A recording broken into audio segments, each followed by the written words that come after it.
প্রিয় শিক্ষার্থী, daily spoken ইংলিশে তোমাদের স্বাগতম। আমি সাথে আছি মিজান স্যার। আজকে তোমাদের যে স্ট্রাকচারটা নিয়ে আলোচনা করব সেটা হচ্ছে স্ট্রাকচার নাম্বার 4। আজকে আমরা M2 is to R2 এর ব্যবহারটা শিখব।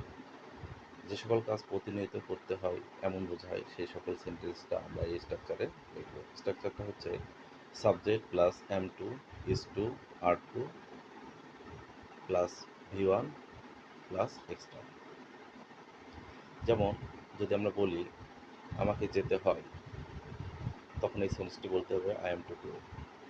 আমাকে বাজারে যেতে হয়, I am to go to market. তাকে কাজটি করতে হয়, he has to do the work. তাদেরকে এখানে আসতে হয়, দে আর টু কাম হিয়ার। তাকে খেলতে হয়, হি ইজ টু প্লে।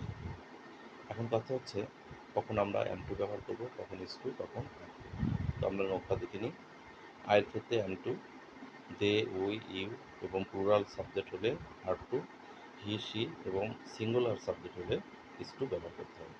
ওকে শিক্ষার্থী, তোমরা এরকম নতুন নতুন সেন্টেন্স লিখে কমেন্ট বক্সে জানাবে। আল্লাহ হাফেজ।